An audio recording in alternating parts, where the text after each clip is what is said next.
بسم اللہ الرحمن الرحیم۔ عبد المطلب کو یہ حکم اس وقت دیا گیا جب وہ اپنی منت بھول چکے تھے۔ پہلے خواب میں ان سے کہا گیا منت پوری کرو۔ انہوں نے ایک مینڈا ذبح کر کے غریبوں کو کھلا دیا۔ پھر خواب آیا اس سے بڑی پیش کرو۔ اس مرتبہ انہوں نے ایک بیل ذبح کر دیا۔ خواب میں پھر یہی کہا گیا اس سے بھی بڑی پیش کرو۔ اب انہوں نے اونٹ ذبح کیا۔ پھر خواب آیا اس سے بھی بڑی چیز پیش کرو۔ انہوں نے پوچھا اس سے بھی بڑی چیز کیا ہے؟ تب کہا گیا اپنے بیٹوں میں سے کسی کو ذبح کرو جیسا کہ تم نے منت مانی تھی۔ اب انہیں اپنی منت یاد آئی۔ اپنے بیٹوں کو جمع کیا، ان سے منت کا ذکر کیا۔ سب کے سر جھک گئے۔ کون خود کو ذبح کرواتا؟ آخر عبداللہ بولے ابا جان آپ مجھے ذبح کر دیں۔ یہ سب سے چھوٹے تھے، سب سے خوبصورت تھے، سب سے زیادہ محبت بھی عبد المطلب کو انہی سے تھی، لہٰذا انہوں نے قرعہ اندازی کرنے کا ارادہ کیا۔ تمام بیٹوں کے نام لکھ کر قرعہ ڈالا گیا۔ عبداللہ کا نام نکلا۔ اب انہوں نے چھری لی، عبداللہ کو بازو سے پکڑا اور انہیں ذبح کرنے کے لیے نیچے لٹا دیا۔ جو ہی باپ نے بیٹے کو لٹایا، عباس سے ضبط نہ ہو سکا، فوراً آگے بڑھے اور بھائی کو کھینچ لایا۔ اس وقت یہ خود بھی چھوٹے تھے۔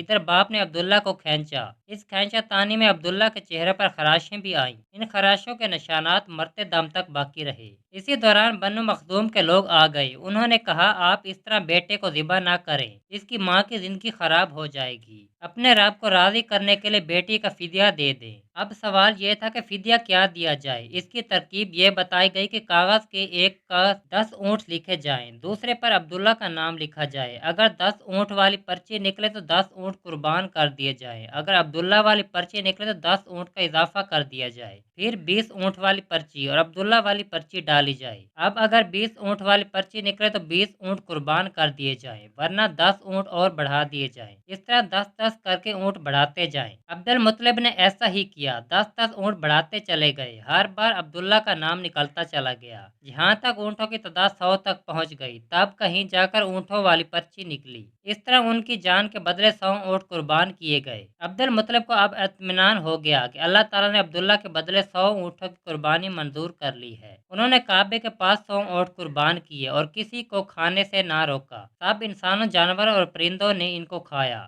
امام ظاہری کہتے ہیں کہ عبد المطلب پہلے آدمی تھے جنہوں نے آدمی کی جان کی قیمت 100 اونٹ دینے کا طریقہ شروع کیا۔ اس سے پہلے 10 اونٹ دیے جاتے تھے۔ اس کے بعد یہ طریقہ سارے عرب میں جاری ہو گیا۔ گویا قانون بن گیا کہ آدمی کا فدیہ 100 اونٹ ہے۔ نبی کریم صلی اللہ علیہ وسلم کے سامنے جب یہ ذکر آیا تو آپ نے اس فدیہ کی تصدیق فرمائی، یعنی فرمایا کہ یہ درست ہے، اور اسی بنیاد پر نبی کریم صلی اللہ علیہ وسلم فرماتے ہیں میں 2 ذبح ہوں، یعنی حضرت اسماعیل علیہ السلام اور حضرت عبداللہ کی اولاد ہوں۔ حضرت عبداللہ قریش میں سب سے حسین تھے۔ ان کا چہرہ روشن ستارے کی مان تھا۔ قریش کی بہت سی لڑکیاں ان سے شادی کرنا چاہتی تھی، مگر حضرت عبداللہ کی حضرت آمنہ سے شادی ہوئی۔ حضرت آمنہ وہب بن عبد المناف بن زہرہ کی بیٹی تھی۔ شادی کے بعد حضرت عبداللہ کی عمر 18 سال تھی۔ یہ شادی کے لیے اپنے والد کے ساتھ جا رہے تھے۔ راستے میں ایک عورت کعبہ کے پاس بیٹھی نظر آئی۔ یہ عورت ورقہ بن نوفل کی بہن تھی۔ ورقہ بن نوفل قریش کے ایک بہت بڑے عالم تھے۔ ورقہ بن نوفل سے ان کی بہن نے سن رکھا تھا کہ وقت کے آخری نبی کا ظہور ہونے والا ہے، اور ان کی نشانیوں میں سے ایک نشانی یہ ہوگی کہ ان کے والد کے چہرے میں نبوت کا نور چمکتا ہوگا۔